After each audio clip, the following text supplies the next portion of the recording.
Speaker number 5, Rochelle Harrison, Maya Angelou. When Maya Angelou was 7.5, she was raped. The rapist was a person very well known to her family, her mother's boyfriend. Maya was hospitalized. The rapist was arrested, convicted, and served a jail sentence of 1 day. The very night he was released, he was found murdered. He had been kicked to death, presumably at the hands, or shall I say feet, of Maya's uncles.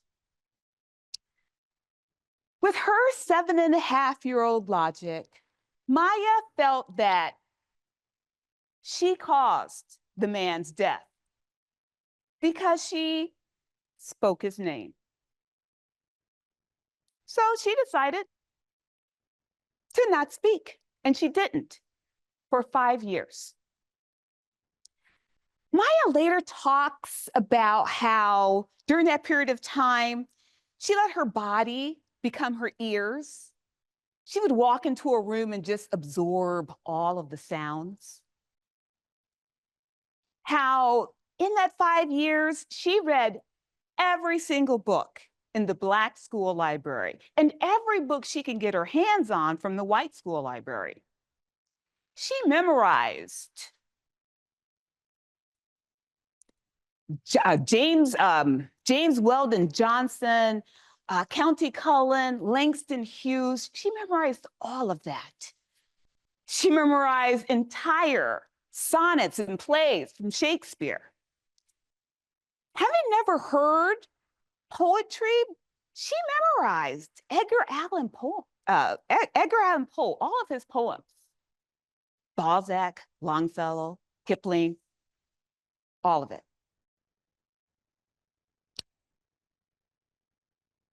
And after 5 years, when she decided to speak, she had a lot to say and many ways in which to say what she had to say.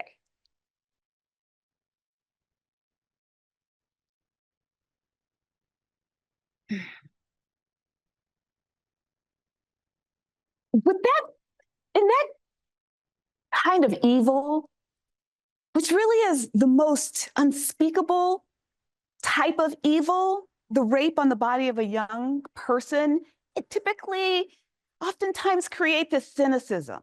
And there really isn't anything quite as tragic as a young cynic. But Maya believes that she was spared that. She was spared that, and she was actually healed by her self-imposed silence, because she was able to draw from human thought, human disappointments and triumphs, enough to triumph herself.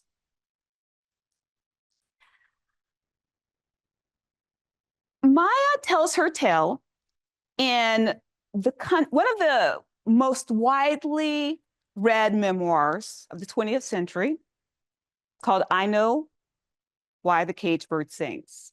That's the first book in a 7-book autobiographical series that she wrote. She reminds us that we have a voice. We have a story, and an important story to tell, simply because we exist. When she says that a bird doesn't sing because it has the answer, it sings because it has a song. Fellow Toastmasters, I'd like to share with you the 3 things that I've learned from Dr. Maya Angelou. The first one is, you have a story. We all do. It may not be born out of a horrific condition or set of circumstances like what Maya experienced, or set in the same setting, the Deep South, or time frame, the Jim Crow era. And you may not be a little Black girl, but it is your story. Your story. Number two, own your story and appreciate it for it being the stepping stones to make you the human being that you ultimately are supposed to become. And number three, rise above the experiences, your experiences, and use them to become that person, that perfect person that you are supposed to be. Find the hidden gems in yourself, revel in the joy, use your voice, and be unapologetic.